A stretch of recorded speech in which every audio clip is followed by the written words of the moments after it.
बिस्मिल्लाहिर्रहमानिर्रहीम। अस्सलाम वालेकुम नाज़रीन, कैसे हैं आप सब।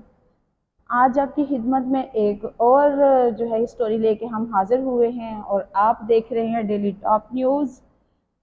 और आज हम एक और स्टोरी को इस अंदाज से लेके आए हैं कि उनकी स्टोरी को हम पहले भी दिखाया है और वो स्टोरी का एक एंगल था, अब स्टोरी का दूसरा एंगल है। तो आप डेली टॉप पॉइंट्स पे जो स्टोरी देखते हैं उनको लाइक कमेंट्स और शेयर करते हुए आप ये ज़रूर लिखा करें कि आप कौन से शहर और कौन से जगह से आप देख रहे हैं। आज हमारे साथ माफिया मौजूद हैं और माफिया के साथ आज हाई कोर्ट के अहाते में जो मारपीट हुई है उस वाक़े को हम जो है आपको पॉइंट टू पॉइंट बताएंगे। अस्सलाम वालेकुम माफिया, कैसी हैं आप। वालेकुम सलाम। मैं बिल्कुल ठीक हूँ। अच्छा माफिया, आज आप कोर्ट में आपकी हेयरिंग थी, आज 10 अक्टूबर है। जी। तो सुबह कितने बजे आप कोर्ट आई और आपके साथ ये वाक़या कितने बजे पेश आया। मैं 8:30 बजे कोर्ट में इन हो गई थी। जी। ठीक है।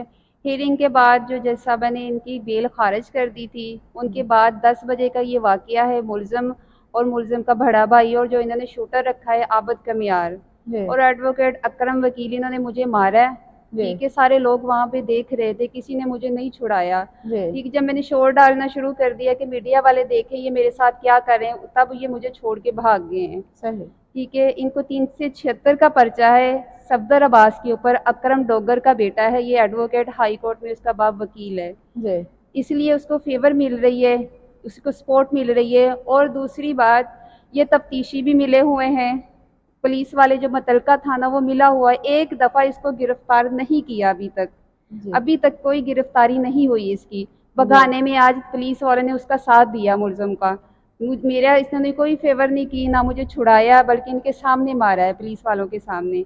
इन्होंने कोई फेवर नहीं दी मुझे। अच्छा, पुलिस वालों के सामने मारा जबकि इनकी बेल के जो थी वो कैंसिल हो गई थी और इनको अरेस्ट करना था, मुलजमान ने अरेस्ट जी, होना था। बिल्कुल रेस्ट करना था। कोर्ट के ऑर्डर के मुताबिक आज इनकी थी जमानत थी वो डिसमिस हो गई जी, और आज बिल्कुल इनकी जो थी वो इनको रेस्ट करना था। अरेस्ट करना था। जी, लेकिन इन्होंने आप पे तशद्दुद किया और जी, बिल्कुल। तशद्दुद के वक्त कितने चैनल वहां मौजूद थे जो आपके शोर करने पे आपको देख रहे थे और आपकी मदद को नहीं आए। उन चैनल्स का नाम लीजिएगा। वहाँ पे सिटी 42 वाले भी मौजूद थे, जी। दुनिया न्यूज़ वाले भी मौजूद थे, लाहौर न्यूज़ वाले भी मौजूद थे, लाहौर रंग वाले भी मौजूद थे। जी। लेकिन किसी ने ना मेरी वीडियो समाज बनाई। जीएनएन ये सब मौजूद सब थे। वहाँ पे मौजूद थे, लेकिन किसी ने मेरी वीडियो नहीं बनाई, किसी ने आवाज़ नहीं उठाई।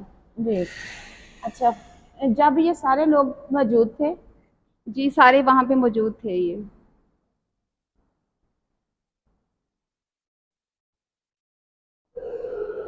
अच्छा, आपने किसी को मदद के लिए पुकारा। मैंने मीडिया वालों को पुकारा सबको, लेकिन किसी ने मेरी बात नहीं सुनी। पुलिस वालों ने भी मेरी हेल्प नहीं की। जब मीडिया वाले के पास भागी, इन्होंने मेरी सुनी नहीं। फिर मैं दोबारा अपने कोर्ट में वापस चली गई हूँ, आलिया नीलम की अदालत में वापस चली गई हूँ। जी। वहाँ पे बैठ गई हूँ, वहाँ पे सिक्योर हुई हूँ मैं। जी। लेकिन किसी ने मेरी मदद नहीं की। जब आप कोर्ट के अंदर गई हैं, कोर्ट रूम नंबर में गई हैं, तो क्या जज साहबा वहाँ मौजूद थी और आपने जज साहबा को बताया कि मुझे आपके ये मेरी इनकी जमानत जो है ना आपने डिसमिस कर दी है, इसकी वजह से इन्होंने मुझ पर तशद्दुद किया। जी, मैंने जज साहबा को बताया है। इन्होंने मेरे चोट भी, मेरे बाजू पे भी चोट लगी है, अभी मेरी टांग पे भी लगी है, जिस तरह इन्होंने मुझे मारा है। मैंने बताया उनको। जज साहबा ने कहा इसको बिठाओ, पानी पिलाओ और दूसरा इसको सिक्योरिटी भी दी जाएगी। जी। लेकिन तब की मैं इधर ही बैठी हुई हूँ।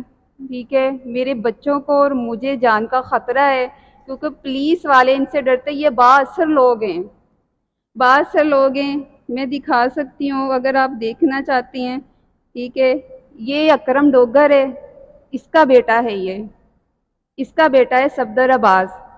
ये मुझे मारने तक बंदे भिजवा रहा है, मुझे, मेरे बच्चों तक। नाजरीन, ये एक स्कूल का ऑनर है, इसका बेटा एक स्कूल का ऑनर है और स्कूल के नाम पे आने वाली लाचार औरतों को लाचार औरतों को ये एक जिनसी हवस का निशाना बनाता है, शादी का झूठा ढोंग रचाता है और फिर उनसे एक झूठे निकाह की मद में जाकर रेप करता है और बाप के वकील होने की वजह से इस पे कोई हाथ नहीं डालता।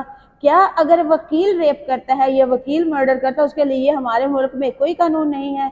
ये एक सवालिया निशान है। हम पुलिस वालों को हमेशा टारगेट करते हैं लेकिन हम वकीलों पे कभी उंगली नहीं उठाते। मेरा सवाल सिर्फ आम उन्नास से ये है, क्या वकील आइन से मुबर्रा है या बाअसर लोग वकील से बिल्कुल मुबर्रा हैं। ان کے لیے کوئی قانون نہیں ہے، تو پھر ایسے کریں غریبوں کو ساروں کی ایک سائڈ پہ رکھ کے سب کو شوٹ کر دیں۔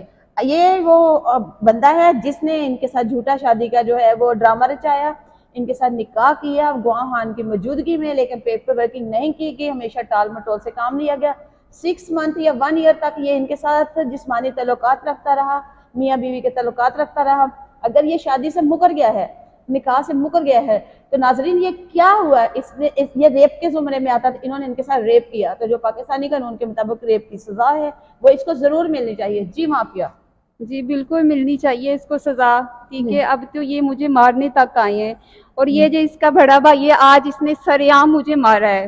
یہ اورنگزیب ہے، یہ صفدر عباس کا اکرم ڈوگر کا بڑا بیٹا ہے۔ یہ اس نے مجھے سب کے سامنے مارا ہے، اس بندے نے اورنگزیب نے سب کے سامنے مجھے مارا ہے۔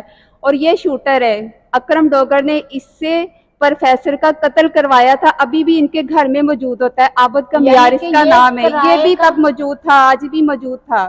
یعنی یہ یہ کرائے کا کیسے آیا قاتل اندر؟ ہے، یہ کرائے پہ پیسے لے کے لوگوں کا مرڈر کرتا ہے۔ ہماری پولیس کو، ہماری حکومتوں کو، سب کو اس کا پتہ ہے، لیکن تاحال سیفلی یہ سڑکوں پہ دندناتا پھرتا ہے، کیونکہ اس کے پیچھے ایک وکیل ہے۔ کیا وکیل اور جج ہر آئین سے مبرہ ہے؟ ناظرین ان کو انصاف چاہیے، ان کی داد رسی کے لیے آپ کمنٹس کریں، اور جو بھی اعلیٰ حکام یا کوئی بھی بااثر بندہ، کوئی شخصیت اس ویڈیو کو واچ کرے تو وہ ضرور میرے دیے گئے کنٹیکٹ نمبر پہ رابطہ کرے، اور ان کی داد رسی کی جائے اور ان کی ہیلپ کی جائے، قانون کے مطابق مجرمان کو سزا دی جائے، اور میری جو مافیا انسانی حقوق کی طرف سے جو ہے مافیا کو ایک پرامن اور پرسکون زندگی جینے کے لیے اس کو انصاف دیا جائے۔ اسی کے ساتھ دیجیے گا اجازت، پھر آئیں گے نئی ویڈیو کے ساتھ، تب تک کے لیے اللہ حافظ۔